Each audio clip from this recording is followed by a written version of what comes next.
Bande passante, l'info décryptée, un podcast de la Provence et Radio Star.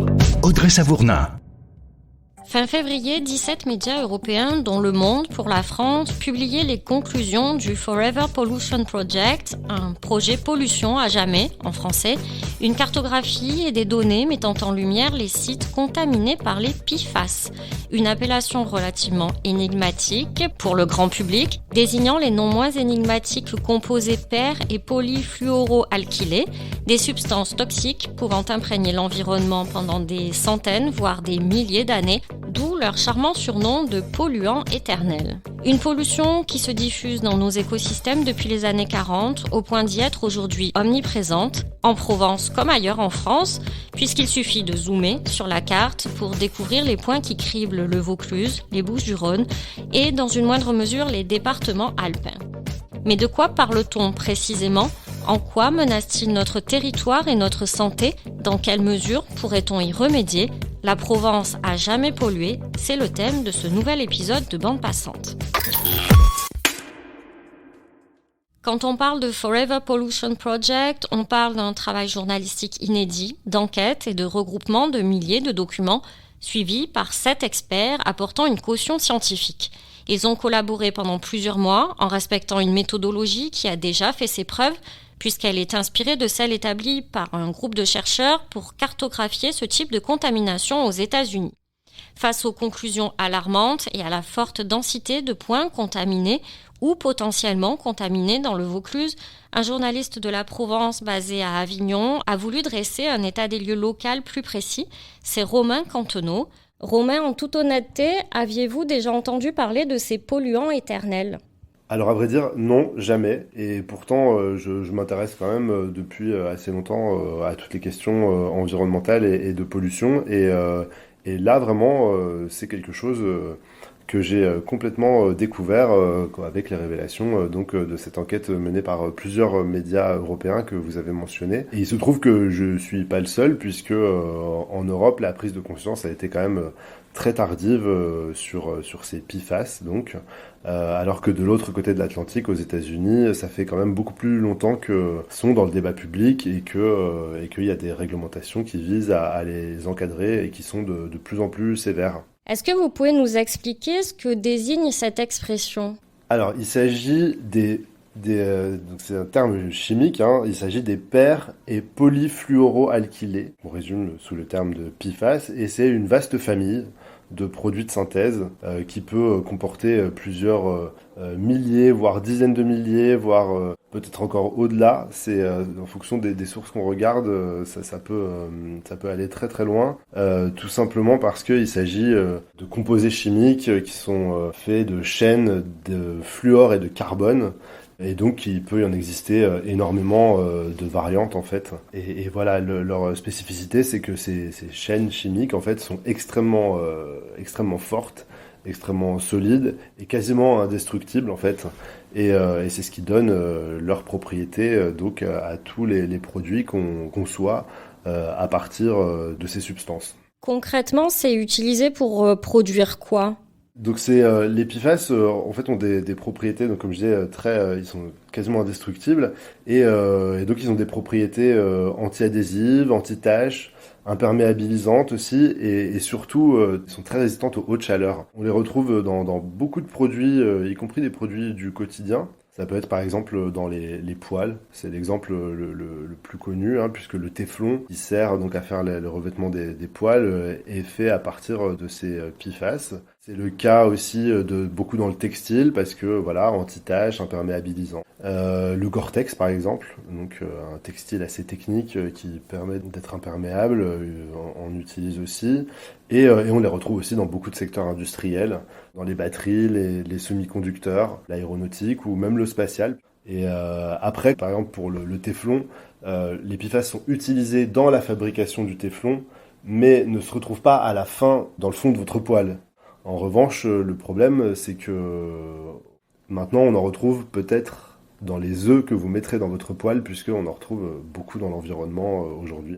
Oui, voilà, en fait, on en retrouve aussi bien dans l'eau que dans l'air et dans les sols aussi. Exactement, ils sont partout en fait. Maintenant, ils sont partout autour de nous parce que donc ils ont été inventés ou découverts dans les années 40 et après pendant les 30 glorieuses dans l'après-guerre, ils ont été leur utilisation s'est énormément développée partout en fait et s'est retrouvée dans beaucoup de biens de grande consommation et avec à l'époque absolument aucune norme en fait par rapport au rejet des usines qui les utilisaient. Et donc pendant des décennies, effectivement, on ne sait pas exactement où, on ne sait pas exactement comment, mais beaucoup d'endroits où ils étaient utilisés en ont émis, en ont rejeté dans l'environnement, que ce soit effectivement via les eaux de surface ou par l'air aussi, parce ils peuvent être absorbés dans l'air, ou les sols, et voyager très loin, ils se dégradent pas, ils peuvent rester dans l'environnement pendant plusieurs millénaires, hein, c'est ce qu'on dit, et donc voyager par les pluies, par les eaux de surface, le vent, les sols, les poussières, et se retrouver très loin des lieux où ils ont été émis. C'est pas parce qu'on n'est pas à côté d'une usine qu'on est à l'abri. Et les sources, du coup, ce sont justement les usines ou éventuellement les centres de traitement de déchets. Les émetteurs à l'origine, c'est plutôt les usines qui les fabriquent ou qui les utilisent. Et ensuite, effectivement, on les retrouve, par exemple, dans les stations d'épuration. Non pas parce qu'ils en produisent, mais parce que forcément, c'est là qu'arrivent beaucoup d'effluents ou d'eau usée. Et forcément, tous les polluants qu'il peut y avoir s'y retrouvent. On en retrouve aussi beaucoup, quasiment systématiquement, les aéroports ou les bases aériennes militaires sont considérés, même s'il n'y a pas toujours des analyses, sont considérés comme des lieux où la présence des PFAS est probable, parce que les PFAS aussi servent pour les mousses anti-feu qui sont utilisées donc en cas d'incendie de carburant. Mais elles se retrouvent fatalement à un moment, elles partent dans les sols et elles se dispersent. Et c'est pour ça qu'on considère que ces sites-là sont quasiment systématiquement des endroits où les sols sont contaminés. Et enfin, il y a aussi les papeteries, par exemple, ou les usines qui fabriquent certains plastiques de haute performance, où on retrouve ces substances parce qu'elles y sont utilisées. Et donc, c'est jamais complètement étanche. Et en général, autour de ces sites-là, on en retrouve assez systématiquement. Bande passante, l'info décryptée. Dans le dossier que vous avez publié dans La Provence, qui est toujours disponible sur laprovence.com, vous citez une étude publiée par Santé publique France en 2019 qui conclut, alors je vais la citer à mon tour, que l'exposition de la population est généralisée par la nourriture, l'eau potable, les produits de consommation, la poussière, le sol et l'air. Est-ce qu'on sait plus précisément quels sont les dangers pour la santé ? Alors oui, même si la science a encore du chemin à faire hein, pour établir vraiment précisément l'ampleur des conséquences que ça peut avoir sur l'organisme humain. Mais oui, les PFAS sont suspectés d'être dangereux, même à de très faibles doses, hein, de générer un risque supérieur donc pour notamment les cancers. On parle du rein, des testicules. C'est un perturbateur endocrinien donc qui peut agir sur la thyroïde, sur le développement du fœtus, les maladies cardiovasculaires, la baisse de la fertilité et plus généralement l'affaiblissement du système immunitaire également. Après, on n'a peut-être pas fait le tour puisque, comme on le disait, ça fait pas si longtemps que ça en Europe qu'on se penche sur ces sujets-là. Donc il y a certainement encore beaucoup d'études et d'études indépendantes à mener pour en savoir plus. Et il n'y a pas de possibilité, en tout cas en l'état actuel des recherches, de dépolluer ? Aujourd'hui, non, personne ne parle vraiment de dépollution. Il y a certainement des recherches à faire, mais ces substances chimiques sont maintenant un peu partout en réalité. On voit mal comment décontaminer des rivières entières, des départements entiers ou des sites voilà, qui seraient extrêmement vastes. Donc aujourd'hui, les efforts qui tendent à être faits, puisqu'on est vraiment au tout début en Europe hein, sur l'encadrement et la gestion de ces polluants, il y a un volet qui consiste à réduire à la source en utilisant moins, en restreignant vraiment peut-être à l'avenir leur usage à des usages vraiment essentiels, mais on les a peut-être utilisés par facilité dans un grand nombre de domaines où en fait il y a peut-être des alternatives. Et puis mieux détecter les pollutions parce qu'à ce stade, on peut dire exactement en regardant la carte où il y en a puisque donc c'est des endroits où il y a eu des analyses qui ont été faites. Mais ça ne veut pas dire que partout ailleurs, il n'y en a pas. C'est juste qu'on ne les a pas cherchés. Et en France, on a mené assez peu de campagnes jusqu'ici. Donc il y a besoin de vraiment faire un vrai état des lieux et de généraliser les analyses, surtout dans les secteurs les plus sensibles. Et effectivement, le Rhône est un des grands axes de pollution au PFAS.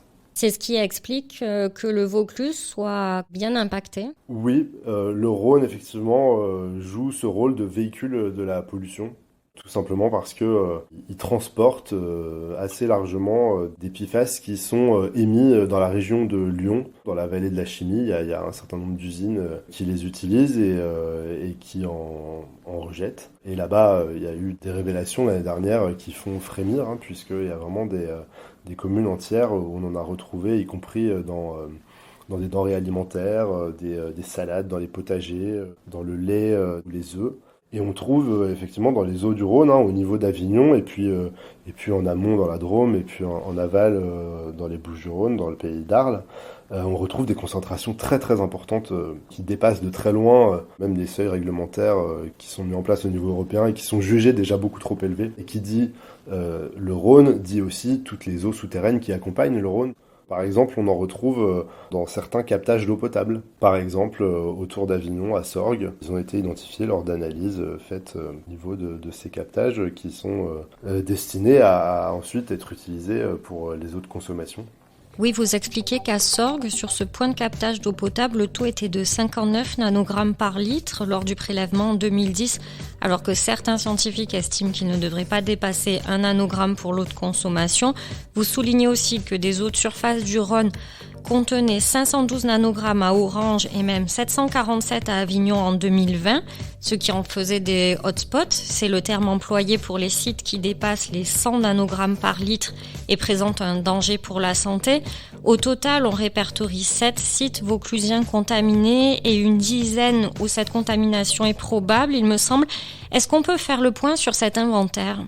Oui, tout à fait. La vaste enquête qui a été faite recense d'un côté tous les points où on a détecté vraiment à partir d'analyses la présence de PFAS d'un côté, et de l'autre pointe tous les sites qui sont probablement contaminés au regard des activités qu'ils hébergent, parce que on sait que par exemple une papeterie ou un site qui fabrique certains types de plastique, forcément elle en utilise et elle en aura émis dans son environnement proche. Donc pour le Vaucluse, oui, on a 7 points où des analyses ont attesté la présence de ces polluants. Donc au niveau des eaux du Rhône, et puis sur des captages d'eau qui sont en lien avec le Rhône ou la Durance. Et pour les autres sites, il y a quelques sites industriels, des papeteries, puisque les papeteries peuvent utiliser ce type de substance tout simplement parce que les PFAS peuvent être utilisés pour faire des membranes imperméables qui recouvrent certains papiers, par exemple le gobelet en carton que vous utilisez. Aux États-Unis, par exemple, on en a retrouvé dans des cartons à pizza. Et puis voilà, comme je le disais, les aéroports, les bases aériennes. Et donc, il y a la base aérienne d'Orange. On a aussi un aéroport au niveau d'Avignon. Et puis, il y a aussi une base aérienne militaire à Saint-Christol, sur le plateau d'Albion, qui est un site qui est très reculé, mais probablement contaminé également. Et on peut considérer probablement aussi que la base aérienne d'Istres, dans les Bouches-du-Rhône, n'échappe pas à la règle qui veut qu'en général, ces sites-là ont utilisé ces matières et probablement on en retrouve dans l'environnement autour. En élargissant à la Provence, c'est ainsi que les aéroports d'Istres, Salon et Marignane sont également présumés contaminés, comme le site de traitement des déchets de Châteauvieux et la station d'épuration d'Aix, la papeterie Étienne à Arles ou la raffinerie de Berre, des sites industriels aussi à Château-Arnoux-Saint-Auban, Tarascon, Port-de-Bouc, Martigues, La Mède, Gardanne, des prélèvements effectués à Arles, Barbantane ou Fos, notamment à la raffinerie et au centre de sécurité incendie, ont révélé formellement la présence de ces PFAS. C'est le cas également sur des points d'eau à Berre, Lafare, Marignane, Vitrolles, Cabriès, Aix, Luynes, Rousset, Aubagne et Marseille. Dans la cité phocéenne, 3 lieux sont identifiés comme présumés contaminés. La station d'épuration et un site du bataillon des marins-pompiers, boulevard de Strasbourg, sans surprise, ainsi que l'usine Protect Métaux à Reims. Elle produit de la peinture et des traitements de surface pour l'aéronautique et est déjà à l'origine de la pollution au chrome des eaux souterraines des Égalades. 2 points de contamination avérés sont répertoriés, le fleuve de l'Uvonne et le ruisseau des Égalades, qui est même un hotspot puisqu'il affiche un taux de PFAS de près de 457 nanogrammes par litre. Journaliste à Marseille pour la Provence, Christelle Carmona a évoqué ces résultats avec l'adjointe au maire en charge de l'environnement, Christine Just, qui se veut avant tout rassurante, Christelle. Alors, il n'y a pas d'impact sur le réseau d'eau potable et comme le rappelle Christine Just, les Marseillais ne boivent ni l'eau des Égalades ni celle de l'Uvonne, mais bien celle de la Durance et du Verdon. Ce qui n'empêche pas ces cours d'eau de charrier des polluants très toxiques jusqu'à la mer, polluants qui doivent disparaître, selon Christine Just, qui se félicite de cette étude. L'écologiste salue l'impact de cette étude parce que, dit-elle, ces polluants éternels, combattus par les écologistes depuis des années, sont le résultat d'inaction et de silence, comme l'ont été la problématique de l'amiante, de la chlordécone, alors que des études existaient et mettaient à jour leurs conséquences désastreuses pour la santé. Christine Just rappelle qu'on a longtemps préféré se taire. Alors aujourd'hui, l'élu insiste, la circulation de l'information est telle qu'on ne pourra plus jamais dire on ne pouvait pas savoir. Plaide-t-elle pour leur interdiction totale ? Oui, parce que face à ces polluants éternels, il n'existe pas beaucoup de solutions. Alors, il y a bien des techniques de filtrage, des procédés d'absorption développés par des sociétés, mais comme le rappelle Christine Just, adjointe à l'environnement de la ville de Marseille, l'important, c'est de légiférer et d'aller vers une interdiction totale de ces polluants à l'échelle européenne, mais aussi mondiale. Mais aujourd'hui, l'élu est bien consciente que c'est une nouvelle lutte qui s'engage face à des industriels qui vont montrer quand même pas mal de résistance. Cette position et plus généralement celle de la France au sein de la Commission européenne notamment. Cette dernière devrait soumettre le projet d'interdiction aux États membres d'ici 2025. Après une consultation publique qui s'ouvrira à partir du 22 mars, journée mondiale de l'eau, et après une estimation scientifique, pour l'heure, les sites contaminés sont largement sous-estimés faute de données. C'est la fin de cet épisode. Merci à Romain Canteneau et Christelle Carmona d'être passés par bande passante. Merci à vous de nous avoir écoutés et à très vite pour un nouveau rendez-vous sur laprovence.com ou sur votre plateforme favorite. Pour consulter la carte du Forever Pollution Project, c'est sur le site du Monde que ça se passe. Vous trouverez l'adresse de la page dans le texte accompagnant ce podcast. Le site de la consultation citoyenne y est également indiqué.